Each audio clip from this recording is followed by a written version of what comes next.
Welcome to the Global Institute of Public Health COVID Conversations.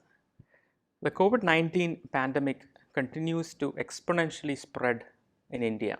Although India had a late start compared to the other Western nations, currently India stands number 3 in terms of the total number of cases and probably 3 or 4 in terms of the total number of deaths worldwide. And with respect to the daily number of cases, India is top at even more than US, around 70,000 cases per day. In this critical situation, there are a lot of skepticisms and a lot of questions as far as the current public health scenario of India is concerned.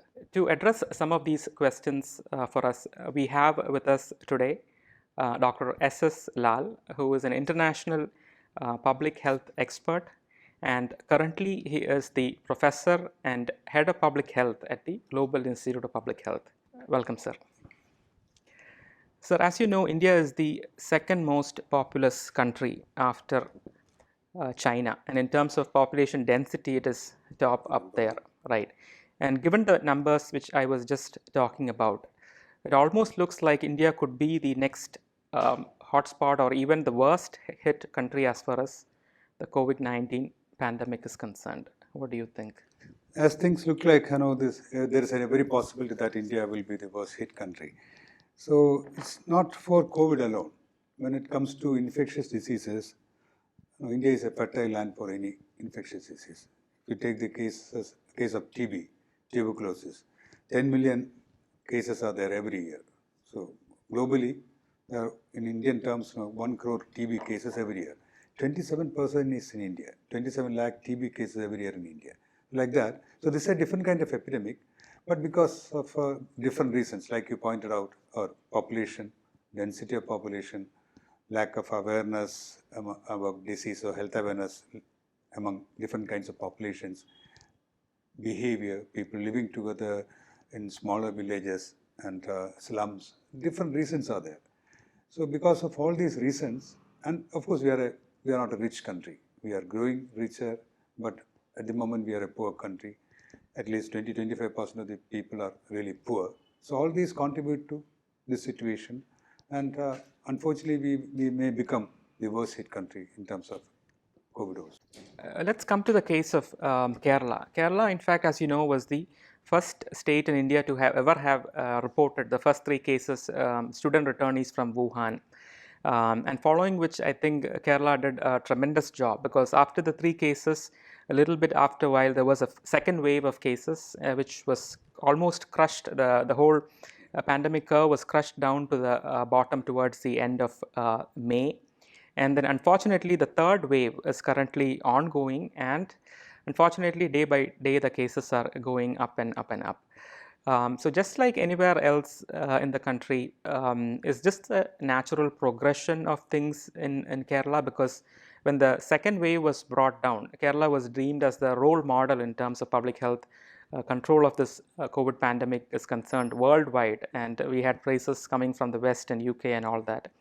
But given the current scenario, is this a natural progression, or did our strategies not work? So we cannot discuss COVID in isolation when we discuss about Kerala. So we'll go back to the diseases which I mentioned.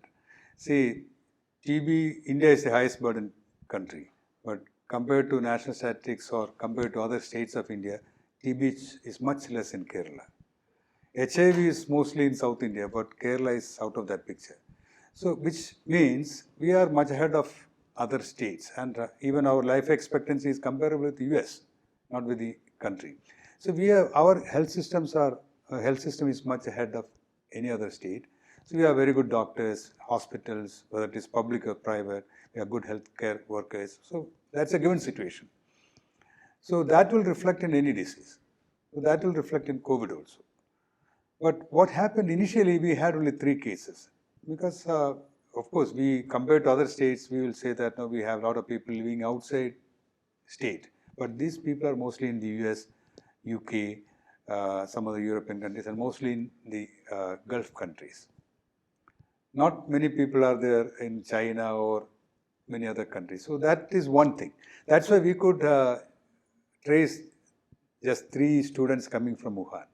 Compared to other countries like US, there are thousands of people coming from other countries and they have dozens of international airports. So that way we were different. And we could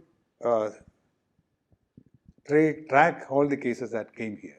Plus, because of Nipah and other diseases, in the recent years we were really prepared to address epidemic diseases. That preparedness was also there. So I would say the initial numbers were really artificial numbers.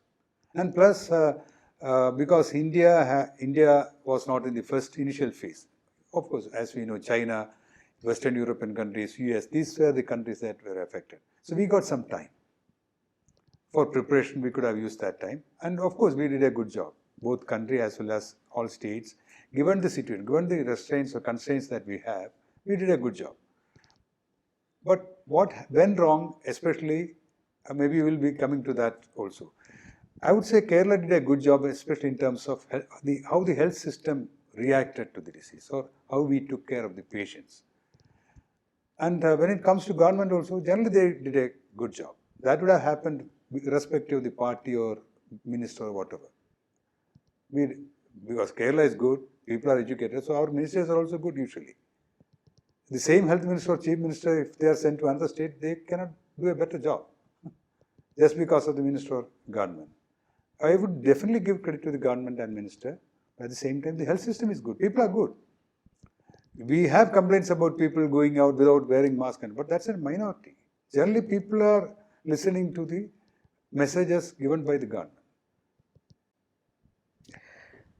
The million-dollar question in everybody's mind is, how long is this going to last? We are almost 7 to 8 months into this pandemic. A lot of the countries have recovered. A couple of other countries, US is still kind of in the peak and plateau state. India still has not reached the peak actually. Right. Unfortunately, we had a very early lockdown and then we had to take off the lockdown even before reaching the peak, and we don't even know if we have reached the peak. Right. So when is the peak going to be, and then how long is it potentially going to last as far as India is concerned and as far as the world is concerned? It's a very interesting question, and we discuss this because people ask us. Being doctors, we are faced with this question every day or every hour. The thing is, it's very unpredictable. So today there was a statement from the WHO saying that this disease is going to continue for 2 years, which is globally, which means many countries will continue to suffer from this disease, which doesn't mean that all countries will be having this problem for next 2 years. There are countries that are recovering very fast because of, for example, if you take the case of Italy or Germany or United States, the large number of cases and large number of deaths were not just because their health system was poor or people were not aware. The health system did not expect this much of cases and they were not prepared. And this is a new disease, they did not know how to treat also. Even though we don't have an antiviral or vaccination, all these things are still, we are lacking. But the treatment methodologies or mechanisms have improved. So we don't put all patients into ventilator these days. So those things are improving. So many countries, the situation is improving. For example, even though the cases are still, high number of cases are there in the US, yesterday United States has decided to withdraw stay-at-home order for all states. And they are now relaxing even social distancing norms. It could be wrong also. What happens is this is a new disease. Countries are in different phases. Epidemics are in different speeds in different countries, and even within the country, same country, different phases of epidemic are there. So we will not be able to give a kind of general comment about how long this is going to last or when are we going to. But everything is based on predictions. Predictions are based on modeling. Modelings are based on assumptions. What are the assumptions? If we don't have any vaccine or medicine, this may last for many years. If we have vaccine, maybe by the end of this year or early next year, we have vaccine. Course of epidemic could be different. Vaccines are there already, going through different phases of trials and all. So next year we have a vaccine doesn't mean that everyone in this country also will have vaccine. Richer people or people who have proximity to power, all kinds of influence will be there. They will have And you don't have to vaccinate everyone to control the disease also. So there are a lot of factors. And vaccine has to be effective. And vaccine, of course, this phase 3 trial will ensure that vaccine is effective. That's why we are taking time. They will say that vaccine is effective and vaccine is not harmful. At the same time, again, when it is applied to a huge population or a huge state or country, things could be slightly different also. So there is a lot of uncertainty. That's what we say. Whether you are a clinical doctor, a public health doctor, if I or somebody else claims that I know everything about COVID or I am an expert in COVID, simply it means that he doesn't know what's happening. So you cannot have any expert because there is no expert in this country or in the whole world who knows everything about or who cannot predict with confidence that this will be the course of the epidemic. So you were mentioning about the lockdown. All of us know that lockdown is definitely one of the key strategies in terms of containing the disease and preventing the spread and so on and so forth. When it came to India, we had a very early and a very aggressive lockdown early in March when we only had very few cases all across the nation. And then unfortunately, and we know about the collateral damage of lockdowns, to the extent that within a month or two, the lockdown had to be lifted stage by stage. And even at that point, the numbers were going up, still going up, and we have yet not reached the peak. Similar is the situation in Kerala and particularly in Trivandrum. Trivandrum, the day-by-day cases are going up. It's around 400, 500 these days. We had an aggressive triple lockdown at the beginning of last month. And then we have come out of the lockdown a few days ago when the cases are at the peak. So how do you look at that in terms of the timing of the lockdown? Did we have a too early aggressive lockdown in March all over India? And how do you time the lockdown and how do you strategize these lockdowns? As we said, no, this is a new disease, so there is no country which has not made any mistake. And there is no country which has done everything right. So we were looking at experiences and lessons and we were trying to adopt. So when we declared lockdown at that time, so people were thinking that this is going to come to India quickly and it's going to spread overnight. That was the kind of feeling. That's why there was a knee-jerk reaction and immediate lockdown of the entire country. Now we can say that it was a wrong step. We should have done in phased manner or different phases. Some states did not even have a single case or at least were not reported. Those states were also closed. And states with small numbers of cases, we could have done different ways. Probably Kerala was having a small number of cases and lot of people living from traveling. So we could have stopped travel at borders or those kind of things instead of locking down the entire state. If you don't have many cases or there were areas where we had more cases, we could have locked down. For example, Maharashtra, they could have applied lockdown in the slums or maybe in Mumbai city or bigger cities, Pune or whatever, or Delhi. So but instead of that, we locked down the entire country. Then a lot of pressure was there to stop it and make the country again mobile. Then they had to withdraw for the entire country, which was a wrong thing, but we did it. So there is no meaning in doing postmortem of what has happened, but we have to learn from. That's why 3 or 4 weeks ago, there was advice to the state government of Kerala that we should go back to lockdown. All of us together resisted and we said this is not the best time or this is not the time to go back to lockdown. So we learned from that mistake.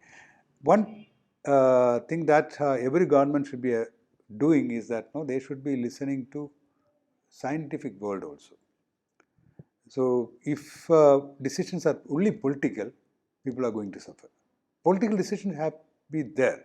Politicians have to, or ministries have to take decision, but that should be based on science and that should be after consultation. So I have opinions of my own when it comes to discussion about Kerala or India, so, which maybe we will discuss later. But the thing is, lockdown is, of course, it's a solution when it is applied at the right time. But it's not the end or it's not the solution for everywhere or anywhere.